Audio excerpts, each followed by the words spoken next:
Absolutely. So what is the most important element of a successful holiday party? I'd say the most important thing is to have a plan, right? You don't want to go into your evening without some thought about how the evening's going to go. So have a plan and then get started maybe the week before and do some things that you can do in advance. I have a few tricks for that if you want to hear those. Yes, please.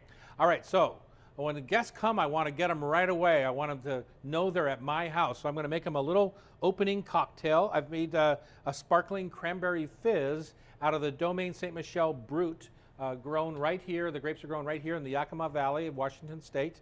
I've added some cranberry syrup and some cranberry bitters. It's a great way to say, welcome to my house. With that, I paired that up with some goat cheese fondue.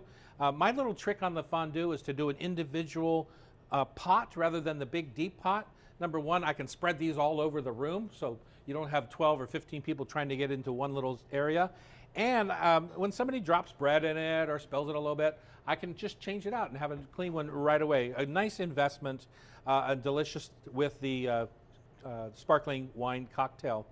After that, I made a leek and potato empanada. So leeks melted down, potatoes, cheese, and tarragon, and just wrapped in a little pastry crust. Two things about this that I like. One is I can use gluten-free flour and have a vegetarian, gluten-free appetizer. The other is I can make the empanada and keep it, freeze it raw, maybe a week or two in advance, and then pull them out and pop them in the oven right before my guests arrive. So I have warm, fresh empanadas without all the hassle of trying to get it done that day after you get home from work or whatever your situation is. And so that I pair with the Eroica Riesling. It's so delicious, lemony, versatile with food. It's got a little sweetness to it. Pardon me. I love that wine. And then the last thing I made was a little caramelized fennel tart. You can see the mahogany color of this. I just put a little caramel down, a little fennel, and a piece of dough, and then cook them upside down, turn them out.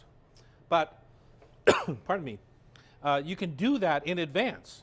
Caramel, fennel, dough, pop it in the fridge. When you're ready, cook them right before your guests arrive. Again, something to take the hassle out of entertaining and give you a fresh product when your guests arrive. Two things about that. One is I have a vegetarian version, and the other is that I have a beef version. I just took a nice sirloin, seared it, sliced it thin, and it goes perfectly with my Cabernet Sauvignon from Chateau Saint Michel. It's the Indian Wells Cabernet, and it's really berry and grapey and fruit forward. It's a rich wine, goes great with the rich steak.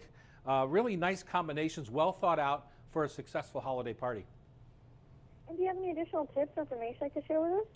Sure, you can go to get the recipes right online at tomdouglas.com, or you can learn about Washington wine and St. Michel at stmichel.com.